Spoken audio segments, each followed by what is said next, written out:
Bienvenidos nuevamente a esta tercera parte del programa de inducción. En esta parte vamos a ver la planificación de los cursos virtuales. En primer lugar vamos a ver los principios generales. Mucho se ha dicho sobre las semejanzas y diferencias entre la modalidad presencial y la modalidad a distancia. Por un lado, una de las semejanzas es que ambas deben tener una programación basada en objetivos educacionales y objetivos de aprendizaje de cada materia, es decir, la planificación académica y el programa respectivamente. Por otro lado, una de las mayores diferencias es que el enfoque pedagógico no es igual, no es el mismo.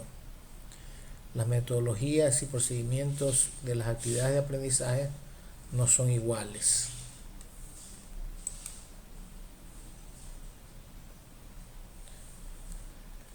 Otro de los principios que gobierna el desarrollo de un curso virtual es que el entorno virtual debe guardar relación con la característica de esta modalidad.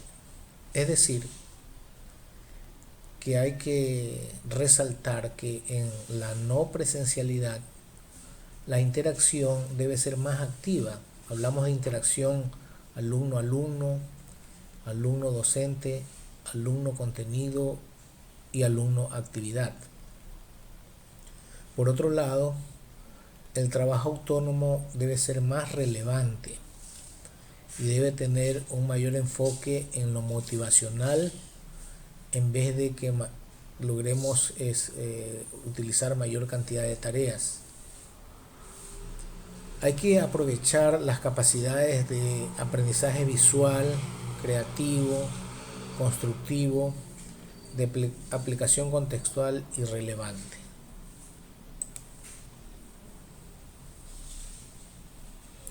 ¿Cuál es el desarrollo del contenido de un curso? Bueno, nos basamos en el programa académico o el sílabo virtual en este caso, ¿no? Nosotros tenemos establecidos en nuestras plataformas el desarrollo del sílabo. Entonces aquí tenemos un encabezado de lo que vendría a ser el sílabo de esta materia. Aparece el nombre de la universidad, el nombre de la facultad, la carrera, el periodo lectivo y en primer lugar los datos básicos de la materia, pues no, entonces estamos hablando de la materia fundamentos de ofimática, el número de créditos, el nivel y los paralelos que cubren, ¿no?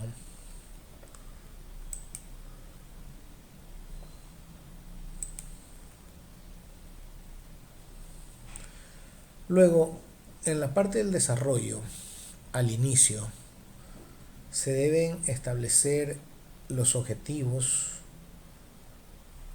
cuáles son los objetivos y los resultados de aprendizaje, y los contenidos de las unidades didácticas que nosotros hemos establecido para nuestro programa. Luego seleccionamos las actividades para todos los componentes que en nuestro sistema o en nuestro modelo educativo de la universidad tenemos, ¿no? Los componentes de docencia, los componentes de práctica y los componentes de aprendizaje autónomo. Luego, en el proceso, debemos actualizar este sílabo en el sistema de planificación y control académico que se denomina SPCA. Luego, nosotros logramos prácticamente diseñar e implementar nuestra aula virtual. ¿Cómo lo hacemos? En la plataforma Moodle que tiene la universidad.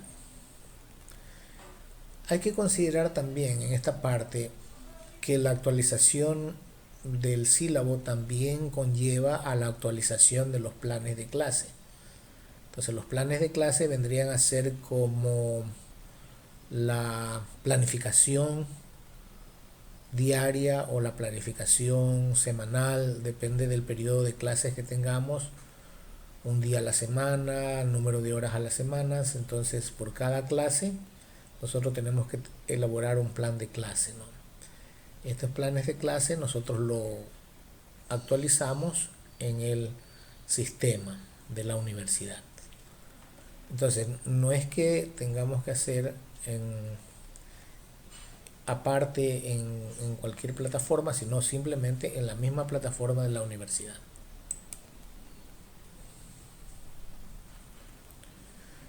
Veamos un ejemplo de los objetivos y los resultados y los contenidos, ¿no es cierto? Primero veamos objetivo.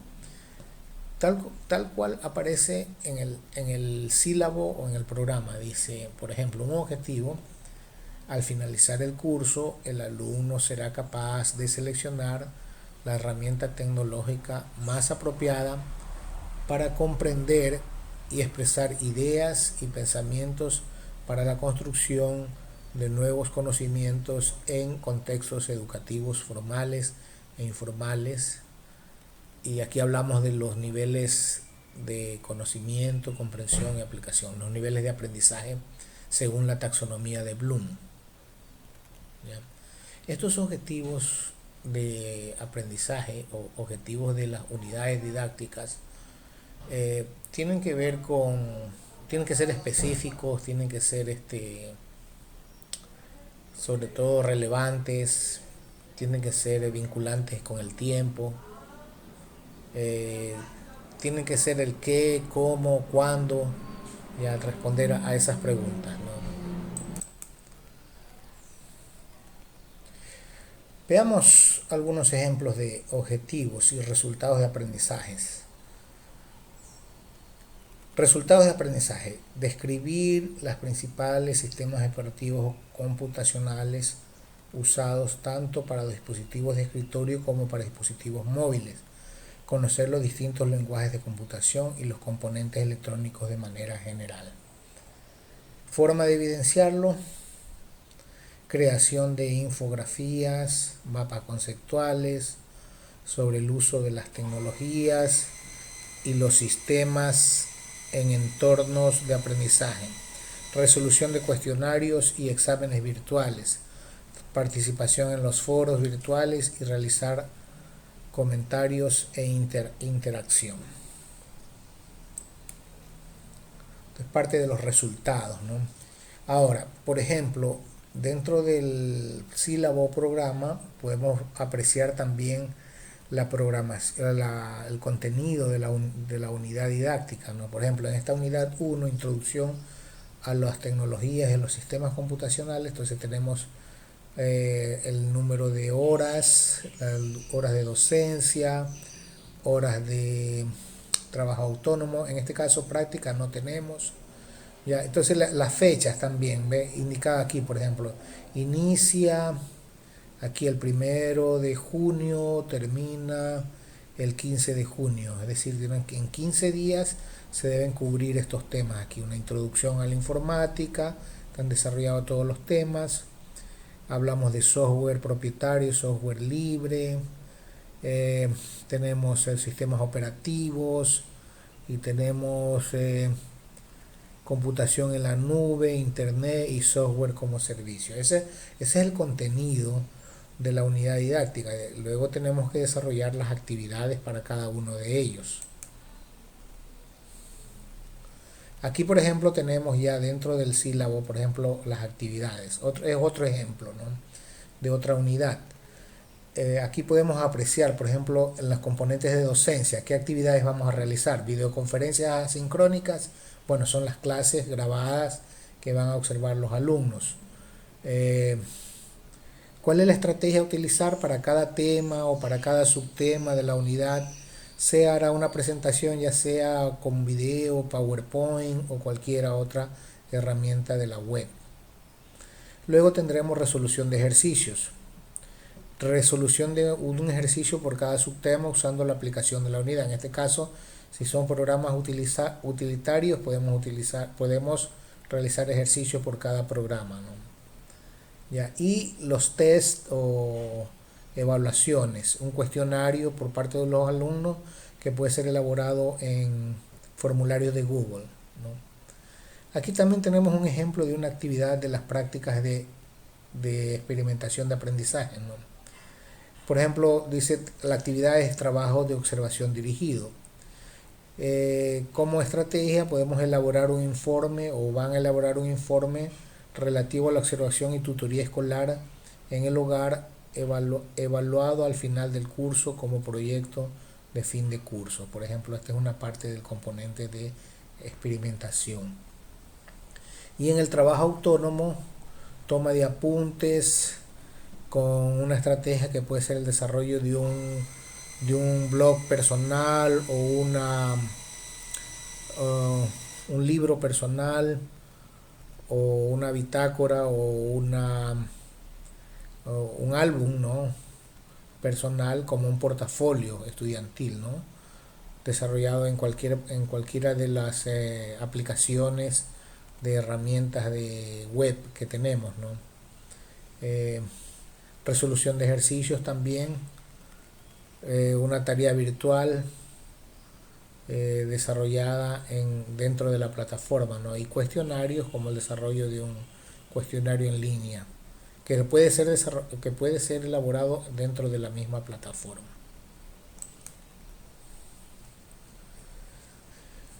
Bueno, como ejemplo también podemos ver la actualización del sílabo dentro del sistema.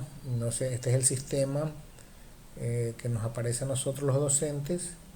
En la planificación actualizamos el sílabo una vez que ya tenemos todo el programa desarrollado. Luego podemos actualizar los planes de clase también, ¿no?, dentro de esta plataforma, ¿no?, de la universidad. Finalmente quiero mostrarles aquí una guía didáctica. Esto es lo que normalmente se haría en una clase, ¿no? Este es el proceso, las estrategias y las actividades a desarrollar, el tiempo que se demorará cada actividad y los recursos que vamos a utilizar. Por ejemplo, el proceso de enseñanza o el proceso didáctico de una clase tiene tres momentos: un inicio, un desarrollo y un cierre. En el inicio tenemos que hablar, por ejemplo, en este caso una introducción o una aproximación a, al contexto, ¿no es cierto? Cómo estamos, en qué momento estamos, ¿ya? Por ejemplo, recordar algo que hayamos aprendido, ¿ya? En este caso, por ejemplo, aquí se pone términos de convivencia, explicar los términos de convivencia, ¿no?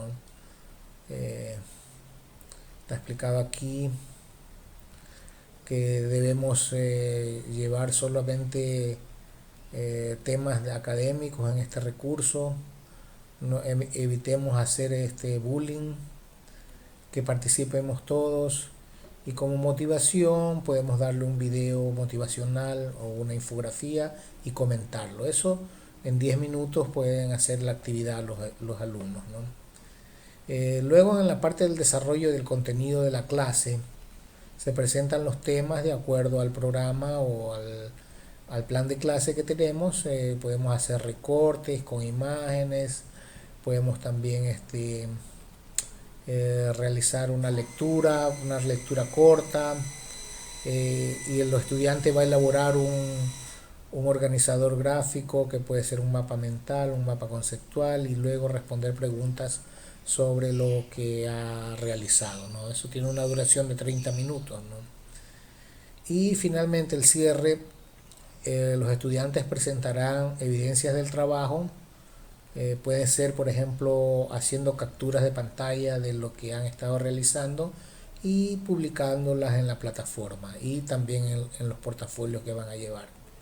Finalmente, siempre habrá una evaluación final sobre el tema que se trató y qué actividades le fue más difícil, qué actividades resultaron más amenas, y eso lleva también una duración de 20 minutos. Es decir, total una hora de clase, ¿no? Una hora de clase y está establecida en estos tres momentos. Todo depende del tema que está planificado para esa clase, ¿no? Si es muy grande, se puede dividir en tres partes, en dos partes, pero por lo general hacer sesiones cortas, máximo una hora de duración de actividades. No estamos hablando de grabar, hacer un video, no grabar todo esto, no, sino que esto de aquí son las actividades que van a realizar tanto de trabajo autónomo como también las explicaciones que nosotros daremos dentro del aula, ¿no? Finalmente en la última parte se nombran los recursos. Por ejemplo, utilizamos la plataforma del WhatsApp para hacer las tareas, actividades. Utilizamos el Google Drive. Ahí a partir del Google Drive vamos capturando los documentos, guardando los documentos, ya, y utilizamos alguna función de Office o función de Windows, por ejemplo la función de recorte de Windows. Bueno, esto es en general todas las actividades que nosotros tenemos en la planificación. Pues todo por esta parte.